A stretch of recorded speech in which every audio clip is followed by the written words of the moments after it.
Anyway, this is Darrel and Ruth Thomas and our son Isaac. We are still in the midst of our Bareroot tree sale, and we kind of want to give you a little demo on how to plant a Bareroot tree. And of course, the first step is find somebody that's willing to dig the hole. That would be Isaac. And so we looked at the tree roots. You know, I told him dig a hole about this big, about 20 inches deep, and that's where we started. Now, when you go to look at how this fits in there, we do not want to take the roots and wrap them around like that. I guess I would say take a pruner, cut those off so that they just go to the edge of the hole. Now, as you see, this is too deep. We want our finished soil to come right at this graft mark. So, what I normally do is I take some sheep manure, about a half a bag, and I pour about a half a bag of this in the bottom of the hole. That's the starting point, and then we cover that with dirt. Now we have added the sheep manure, we have put some soil over the top of it. If you look where our ground level is, right here, that's where we want to see the top of this knob. Now I've got a helper here, my lovely wife Ruth, and what I like to do is I throw in a little bit of dirt like this, you know, make sure you get some in there. I have a bale of compressed of peat moss, and I throw some of this in.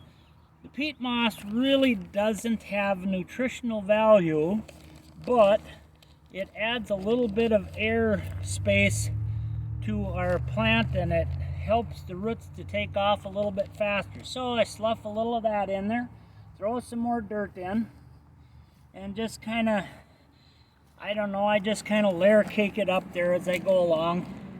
It's not fussy, but you know, start packing that quite well with your fists and keep doing that all the way to the top of the root ball here.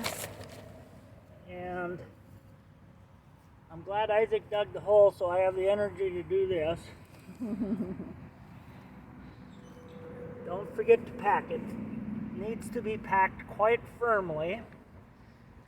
Does the peat moss help for people that have heavy gumbo soil? Well, it does. It helps because the heavy gumbo soil has very little ability to have air in it, and that's quite important on a new tree. It can cause a problem because this sink that we've dug here will hold water, so you have to kind of watch how much water that you put in there. You got to let them dry out a little. They can't remain ooey gooey sloppy wet.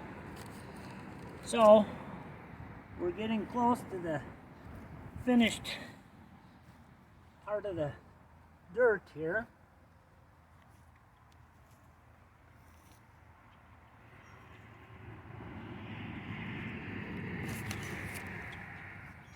And once I get that deep, I usually will go back to the shovel.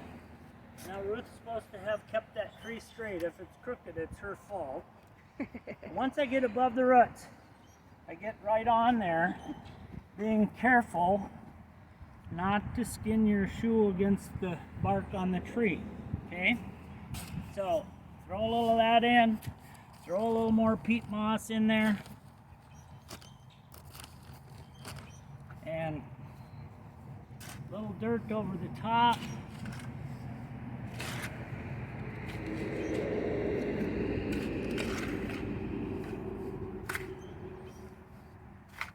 And get on it and pack it again.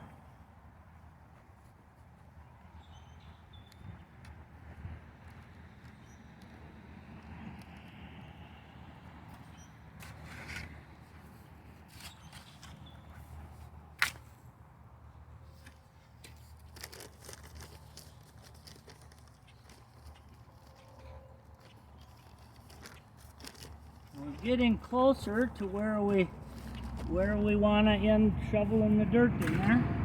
Once again, that's this graft knob, and we want to be able to see that when we're done planting.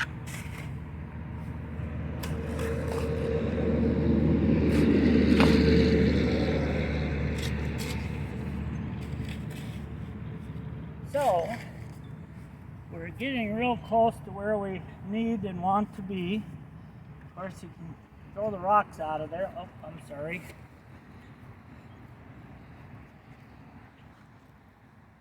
And I do kind of like to leave, you know, I could put possibly a little more dirt in here, but I do like to leave a little depression like this, so when you water, it actually goes into where the tree is.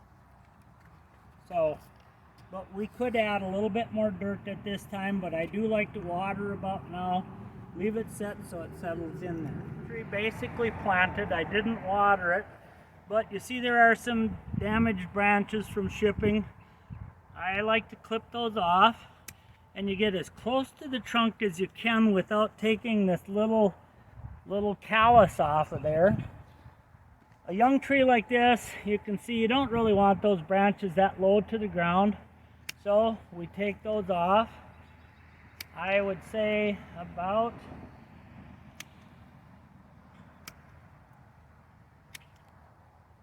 to there for this year.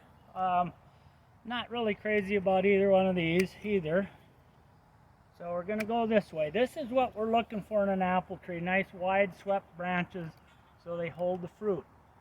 Now I'm still not done pruning. It's hard to tell on these ones, but about this much of this is new growth, and to force that to bloom and all that, I take about 1/3 to 1/2 of that off. And if you watch where I'm cutting, I'm trying to cut so the bud goes to the outside rather than the inside of the tree. So you pretty much just do that on all of the branches. It's got kind of a double leader. We don't really want that. I shorten the one up. This one will grow as the central branch. And here again we have a broken branch. We can take him off right there. And these are what I would call little trash branches. Just get rid of those. And just like that, we're done planting our apple tree. So, how much do you water? You know, it's so dependent on what type of soil you're in. Here we're sandy. We had a really good rain earlier, or last week I guess it was here. I still need to water this. I need to soak it in really well. Just a 1/2 inch of rain on a young tree doesn't do much. If you're in the heavy soil in the Fargo-Moorhead or Red River Valley area, boy, once a week is probably more than enough. What you do is just scratch down in there. If it seems ooey-gooey wet, don't water it. And that pretty much completes the process of planting a Bareroot tree. If it's a big tree, you probably have to dig a bigger hole. Other than that, all the basics are the same. Thank you.